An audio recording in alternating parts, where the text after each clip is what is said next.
Namaskaram, Ashwin. Sadhguru, namaskar. Yeah. So, you're doing well in Chennai. Chennai is exploding with all these infections, huh?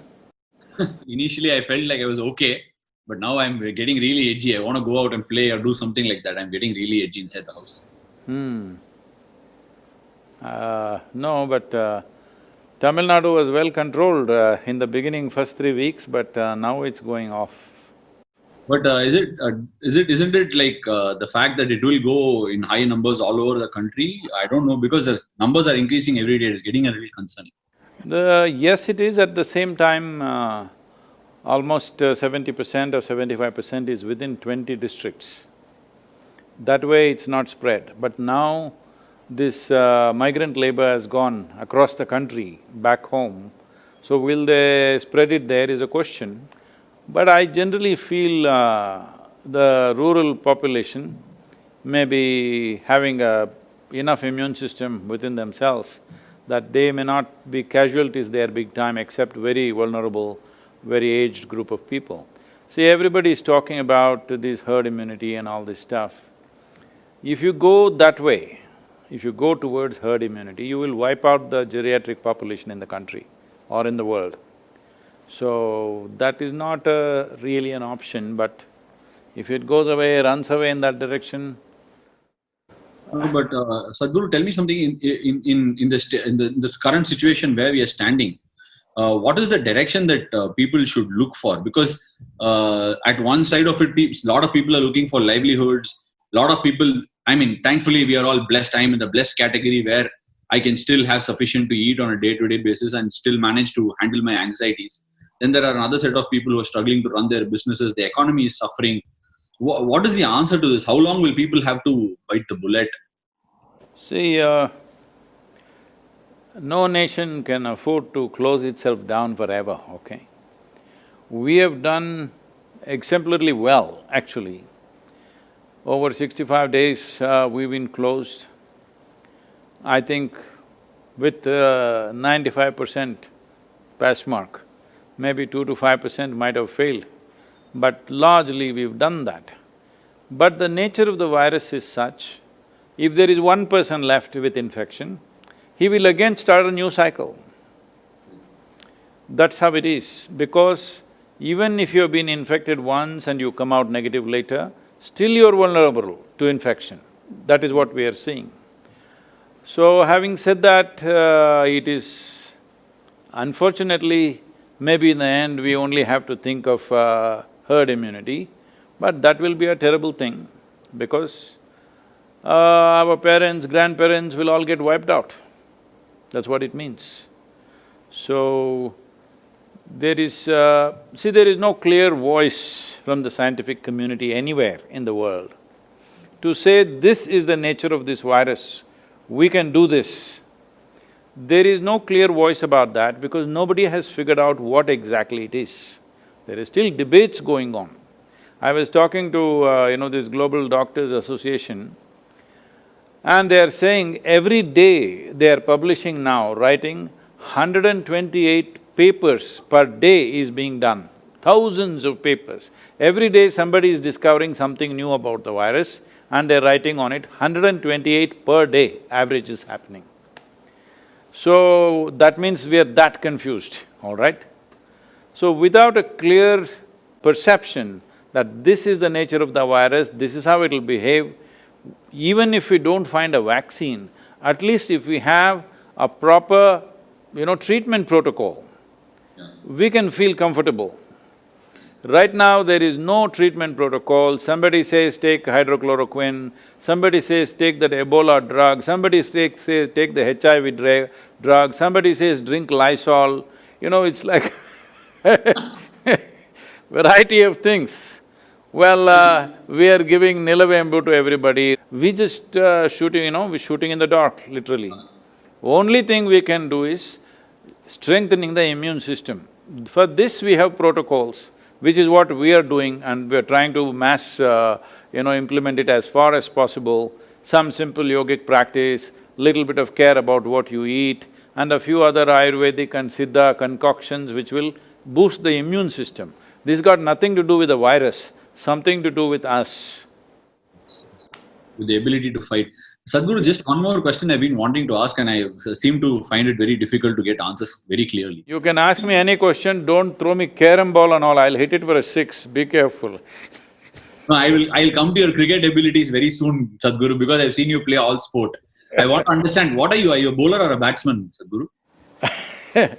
I was an all-rounder in the school, but once I got to college, I got more involved with field hockey and kind of dropped my cricket. Okay, but did you find cricket exciting or hockey was a better sport? Hockey was more exciting because you were always on your feet and doing something. Cricket today, the way you guys are playing, whatever 2020, all of you are on the edge. But otherwise, those days, if they put you on the boundary, you just stand there for 20–30 minutes doing nothing in the sun, okay? So, it was not my cup of tea. Sadhguru, the question I wanted to ask was, in general, over the last… I've lived for 30 years, so in the 30 years, whatever has been struck, a massive earthquake in Christchurch, a tsunami in the borders, Indonesia, India, all these borders, for everything that has sort of been very emergency, we have found a mechanism to deal with it, right? At least, if not then and there, we've had a tsunami alert system, an earthquake, a resistant building mechanism, alerting people. All these things are always come about, and we boast ourselves as a very modern tech. We're very, very advanced in terms of technology. How did we not see this coming? And like literally you said, 3–4 months, and most people are not able to come up with an answer. Isn't that scary? Well, see, whenever major events happen, we find answers with tsunami after the tsunami is over, all right? So next time, will it work the same way? We don't know. But natural calamities, there is a history of thousands of years of memory and history and experience of it. Even though we are surprised sometimes, we still know what it is because it hits you at a certain time and it's over. If a tsunami happened, 10,000 people died, that's it. It's not going to come every day and kill you, that's a different kind of thing. So, earthquakes have happened in Gujarat and all, it killed nearly, I don't know, from 100,000 people, I think. So, but it's a one-time thing. Only thing is, it also destroys your property.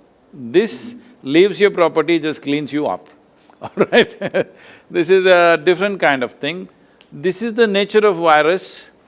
In the last 50 years' time, of the 335 diseases, nearly 70% are zootonic. That means they've come from the animals, either bacteria or virus. So this particular virus is not a deadly killer. That is the advantage and that is a big disadvantage. See, when the influenza and other things happened, what is called the Spanish flu today, it just killed everybody. When the plague came, it just wipes out a whole village. So, the response to that was different. Here, the problem is most of them are asymptomatic. Nearly 80% are asymptomatic and they're going all over the place spreading. There's no sign of any illness. So it's like you're sitting, you and me could be carrying it and we don't know because it doesn't show any signs. That is the biggest problem, and it is largely aiming only at vulnerable population. It is not going for the general population. Below 1 year of age, infants, and over 65, 70 years, and in between, for some reason, if their immune systems are not strong enough, or if the exposure is too heavy, like medical personnel are dying, police are, unfortunately it's taking a toll, that is because of the level of exposure. So having said that, why we don't have an answer is, definitely there is something strange about this, but at the same time, at any time when we had these epidemics and pandemics, especially the virus attacks that we've had, we never figured it out, it just went away by itself. Because virus doesn't see you as an enemy, it is seeing you as a habitat. So it is not interested in killing you. Probably in a few months, it will learn the nature of or the strength of the human system and adjust itself, kind of mutate itself to a lower level of intensity where it can live with us. Right now in our bodies, millions and millions of, viruses and bacteria are living with us right now.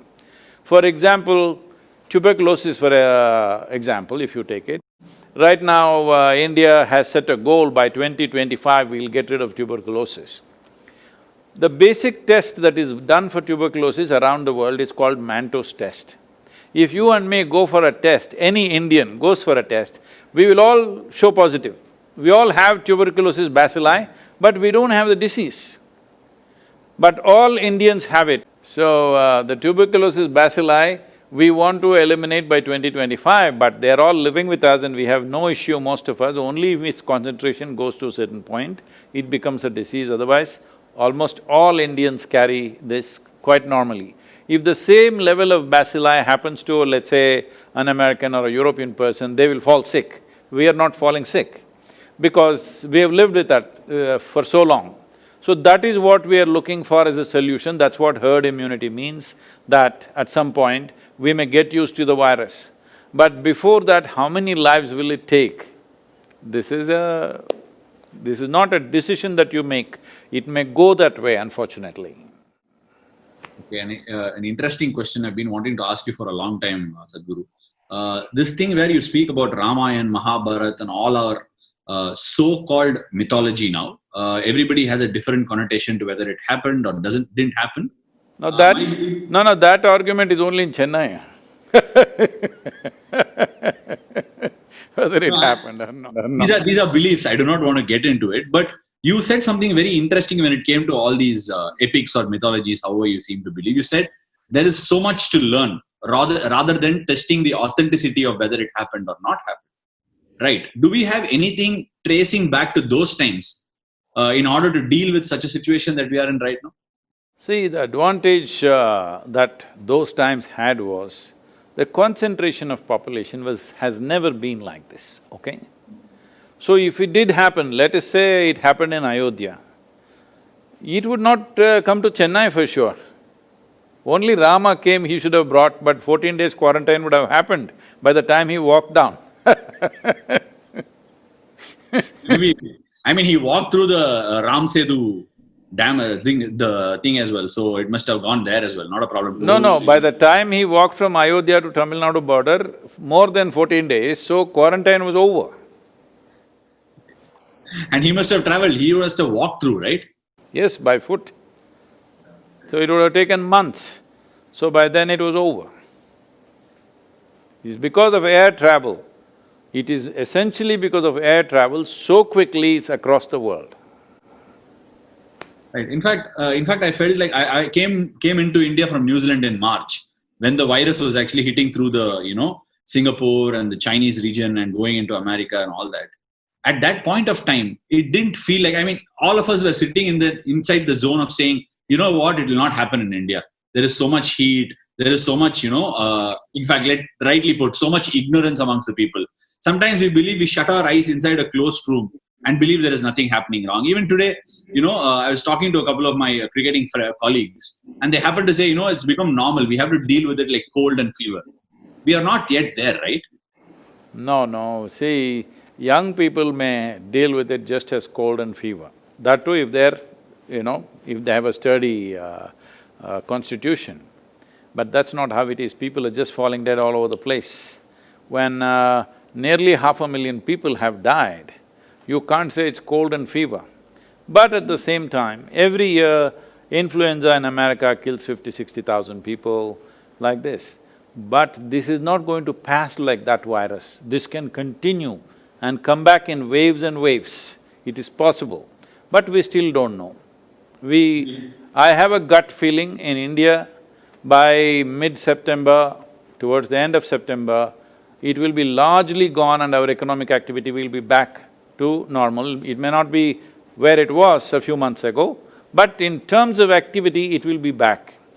But I have no data, not an iota of data to support my gut feeling. There's no data. Now, gut feeling is the best feeling that we all can have in terms of reassurance. But just on another note, Sadhguru, I saw some article and some video where I'm sure you're aware of Leonardo DiCaprio, who's doing a lot of things with regards to climate change. He had put out a tweet and an Instagram post saying a lot of people who have been affected by pollution over the years are tending to receive this virus in a very, very, detrimental fashion. is this virus in any way relation of what we have done? You said there is something funny about it. Any relation to what we have done to the environment and how we have, just polluted and populated it all over the place? Is it our doing? Population is definitely our doing. Pollution is also our doing. All right, is there any doubt about it? No. Anything other than that environmentally, how we have, not respected nature over the years? See, right now, one of the major reasons why people are dying because of the virus is hypoxia. That means not enough oxygen in the system, so lungs collapse after some time, whatever happens, other systems fail. In a way, if you're living in an Indian city, or let's say any big city, particularly Indian cities, in many ways you are heading towards hypoxia if you just travel on the let's say Chennai, Mumbai, Bangalore roads for 1 or 2 hours every day, in open, suppose your car is not air-conditioned and you're open, like on a two-wheeler or you're just walking, then definitely the oxygen levels in your blood will be lower than what it should be. So definitely you are moving into that vulnerable population region, maybe not necessarily, but you're in the direction at least, for sure. It may vary from individual to individual, but when you live in this kind of atmosphere where oxygen levels are low, carbon monoxide and other particulate matter is heavy, definitely your pulmonary system is not at the same level as it should be. So you are becoming a vulnerable population. Even now you're seeing almost 70% of the cases are just in 5-6 cities in the country probably, about 10 to 12 cities maximum.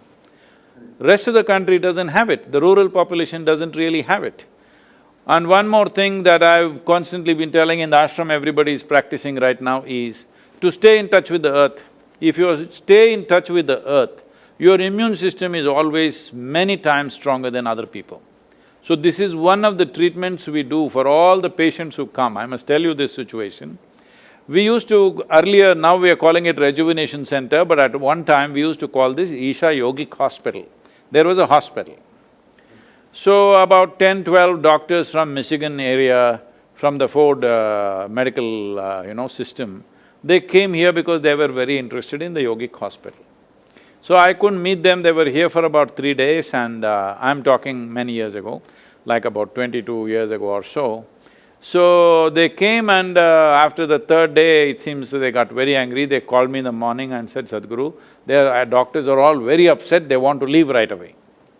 I said, what is the issue? We said, we don't know, they're screaming and yelling. I went to meet them. Then I said, what is the problem? They said, you said there is a yogic hospital. We walked around everywhere in the center, there is no hospital here. Oh, I said, okay, your idea of a hospital is that there must be beds, people must be lying down, somebody must be serving them. If you provide that kind of hospitality, nobody will get well. See, children always like to fall sick. How old are your children, huh? They're about 5 and 3.5. Yeah, that 3.5 guy, watch him, because they like to fall sick. Because when they are sick, everybody does mo, poo, poo, poo, poo and all that. They love it, okay? Every child learns at an early age that if you are unwell, if you are miserable, if you cry, you get lots of attention. If you're happy, joyful, screaming and you're dancing around, you don't get attention. This is a thing that every family has to change. So I said, no, that's not the way it is. I had about 110 people on that day who are going through some treatments. I said, see, in this hospital, we wake them at 5 o'clock, 5:30 they have to be there for the sadhana, 8 o'clock sadhana is over, then I put them to work in the garden or in the kitchen or somewhere else where they have to use their hands and everything, and they may get little more rest than others, that's it, they're under medication and practices, but they have to be involved, and especially with the earth, they must be involved. Then I took them around and made them meet all the people who were working in the garden. Our patients were all working hard. So they will want to get well if you make them work hard, always. Because you said that you need to be in touch with earth, I'm asking this. There are two schools of medical treatment, it's not two, maybe more than that. But off late I'm getting attached to this sort of theory where the body knows to treat itself. Are we over treating ourselves because we get an influenza or a virus? Is there a tendency that we over treat our body and kind of misguide it? I would say I cannot comment about you as an individual, but as a human population, this generation of people, are we over-treating? 100%, we are over-treating. We are overdoing everything. In the sense, right now, the pharmaceutical industry is bigger than the food industry, I think. Am I right? It I must think be. it is. on becoming the biggest right now. Yeah. The largest industry is arms and armaments. Second largest is pharmaceuticals. The third one is alcohol and tobacco and these things put together. So one is a clear death, another takes you towards it, another pretends to get you back.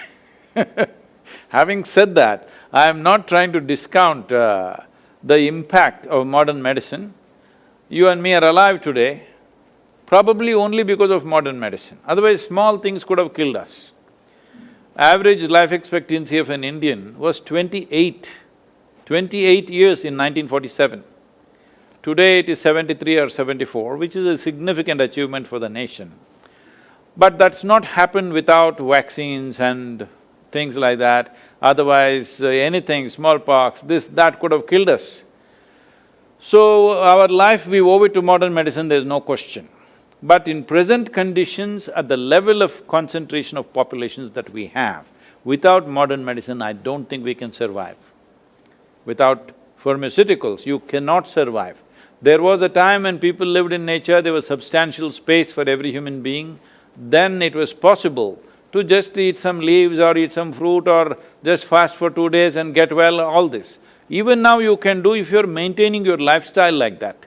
But every day you're out in the town, meeting 1,000 people and mixing with people, then if something catches up, then you better take some medicine, otherwise it'll be risky.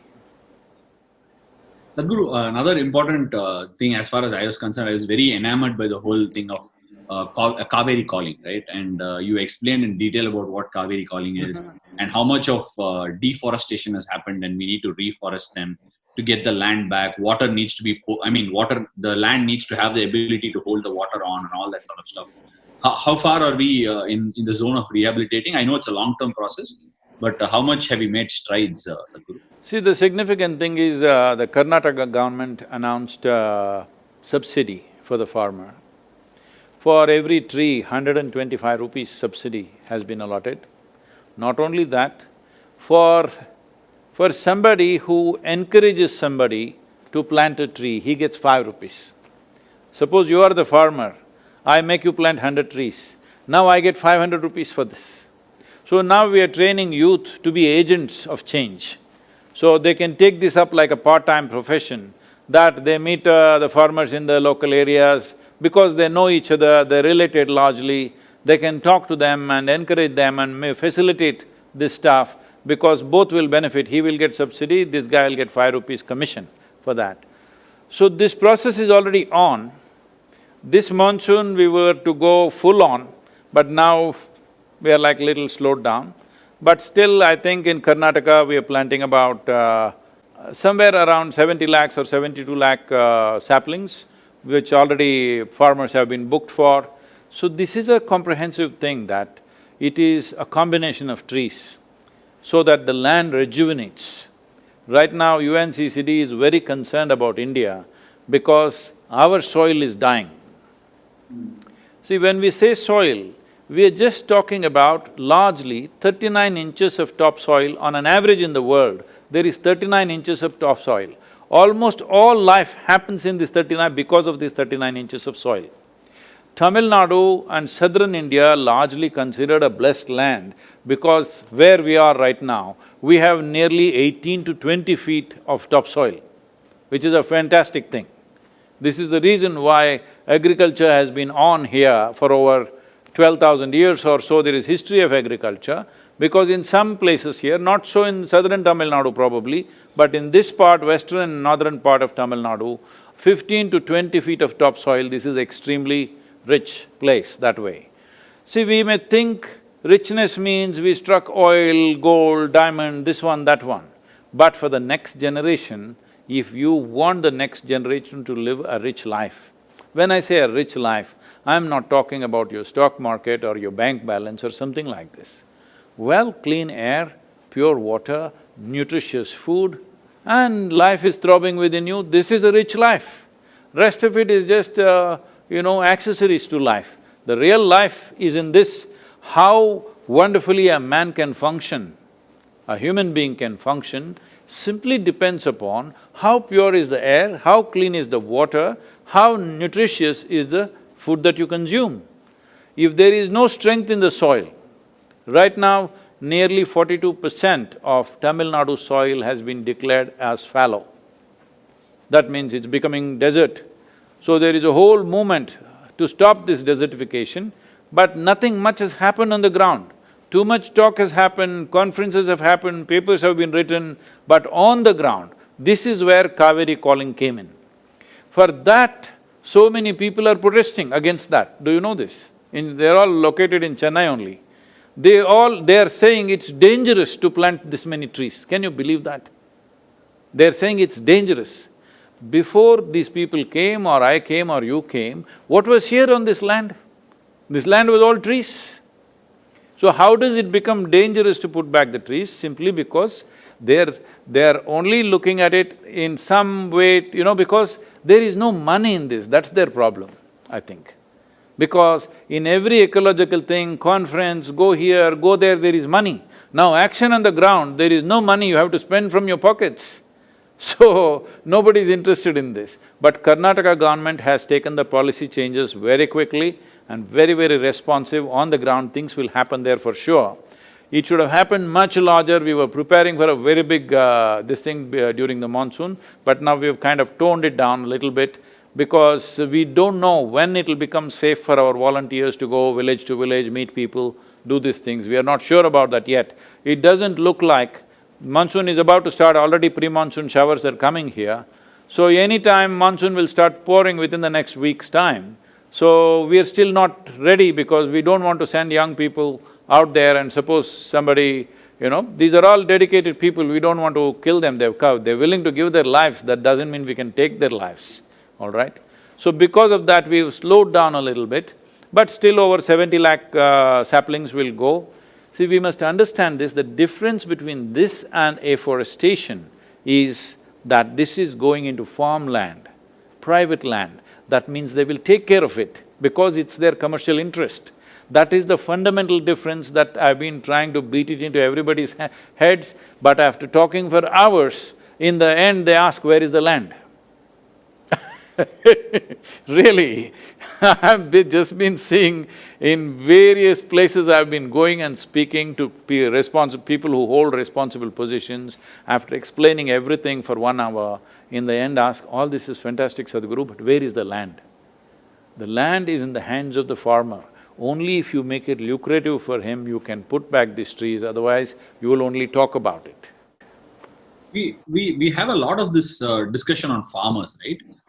Every year, pre-monsoon, post-monsoon, we hear small stories of farmers committing suicides, farmers struggling to pay off the debts. All these things are a regular feature. But aren't these people that are the ones that are putting food on our plate? Should we, like, for example, say like an engineering or a medicine, where we put children into it, promote the industry and make it a bigger industry? Is it time for us all to invest and say our children must feel agriculture is attractive? Has the time come really? 100% that needs to happen. If that doesn't happen, there's no food security for this country. Right now, we've taken some kind of rudimentary surveys. What I see is, not even 2% of the farm community want their children to go into farming. That is what it is. So in another 25 years, when this generation passes, who will grow food for you? Right now in this country, there are nearly 65% of the population who know how to conduct this magic of turning mud into food. Not a simple thing. But you're an engineering graduate, isn't it? I'll tell you, you come here, I'll give you 10 acres of good land, very fertile land. Grow 10 varieties of crops and show me, you will see it'll be a total failure. Even if you are an MSc in agriculture, still you will be a failure, generally, except a very few who come from that community, who know how to do this. Because the farmer looks illiterate, people think it's some silly thing to do. It is not, it is a very complex and very time-sensitive operations, the way it is done, the farming. Because the guy looks undernourished and badly dressed, we think it's something not important. You and me are eating only because of him. And it's not a small achievement, one of the greatest achievements of this nation is, we are managing to provide food for 1.4 billion people without any major imports of food. There's no any major import of food, actually, we're exporting a little bit, a few small things are coming in. But generally, we are able to provide. See, even in a situation like this, right now this virus situation, even now, during this pandemic, we have enough food. How to reach that person who has no money is another problem, but we have food in the country. Suppose you don't have food in the country, then that disaster is totally of a different nature. So farmer has done a fantastic job with no great technology, no great science, just with traditional knowledge. The only problem that he is facing, why you're seeing these suicides and other things is, one thing is, there is no power of scale over generations, because we have history of thousands of years of agricultural history, over generations it's become smaller and smaller and smaller. Today, the average land holding in the country is 1 hectare, that is 2.25 acres. In 2.25 acres, or for every 2.25 acres, there's a barbed fence, there is a borewell, there's an electric connection, there are pipelines, it's a complete waste of resources. For the amount of money that goes into it, there is no way he can get to make it lucrative or profitable for himself. So this is what is leading to this. So right now this FPO movement, we have one of the best run FPOs in Tamil Nadu is run by us here in this region. It's an organization of about 1,200 farmers. Now we are seeing how to scale this to 50,000 farmers. Right now on the ground, nothing much has happened. All we have done is to show them it works. All we have done is, there are 3-4 youth always on the phone negotiating these products. Just with negotiation, their income has gone up 300%. Just with simple negotiation and timing the sale of the produce, this is all. And another thing is the inputs. We have set up a superstore where all the inputs, whatever the dealer margin was about 25 to 30%, that is going straight to the farmer. That 30% itself is a big thing for him. So, we are looking at, if you put 50,000 farmers together, it becomes a major corporation run by them. You can hire professionals, you can hire scientists to, agricultural scientists to see what crops to grow, how to grow and everything. We can hire, marketing experts to do this, or we can consult, we can handle this internationally. All this we are looking at because from Kanyakumari to Kashmir, the latitudinal spread that we have in this country, the types of soils and weather conditions that we have in this country, 12 months of the year, you can just grow almost anything that grows anywhere in this world. And if we handle this capacity, this latitudinal spread, and 65% still being capable of doing farming, if we handle this right, then we can become the breadbasket of the world. But right now, we have laws like this, that, this compulsory school education is killing the farming, totally. Every child goes to school, by the time he comes to till 10th standard, he need not pass, he just keeps going. Without learning 2+2, millions of them have reached 9th, 10th standard. Only in 10th standard he gets filtered. By then, he is physically not competent to work in the farm, mentally completely in a different way. He thinks he's educated just because he's gone to school. So, we are completely destroying the future of farming in this country. It is time educated people invest and invest their children in the farming, because it can be done in a very good way, there is enough science and technology. What is lacking is scale. Scale can be achieved by bringing them together as a farmer-producer organization. There were many tax and other things which we got relaxed now. See, for example, if you are a farmer, how much ever you earn, there's no tax for you. But if 10 of us farmers got together and made an FPO, then there is 30% income tax. So why will we come together? You're ensuring we don't come together. So I appealed to the Prime Minister and he relaxed up to 100 crores earning, there is no tax. But now I'm pushing why 100 crore limit? If farming has to survive in this country, you cannot give teachings, you cannot run agricultural institutions. All you have to do is make it lucrative. If it's lucrative, it will survive.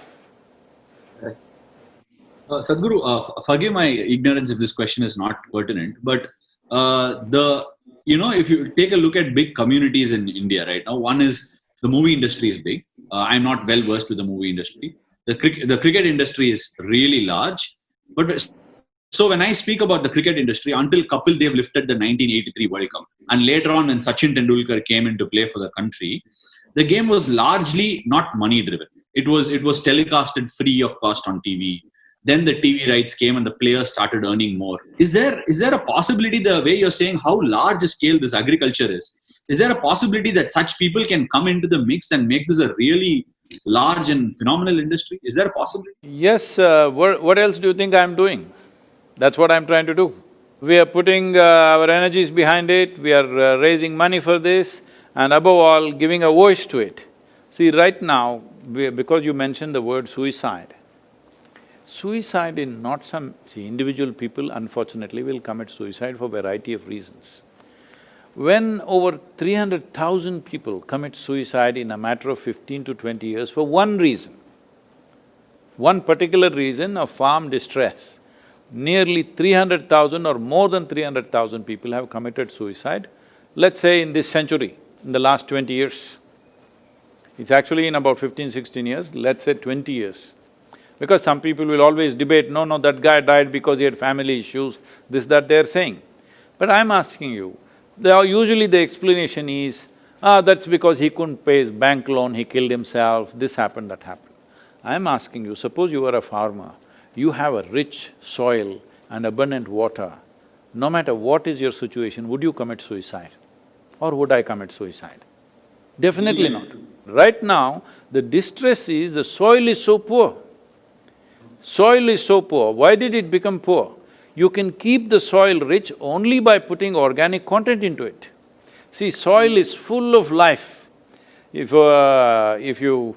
I don't know if you've been in a rainforest or, in southern India itself, in Western Ghats, if you go inside the forest, just pick it up like this, you will see it's bursting with life, the soil.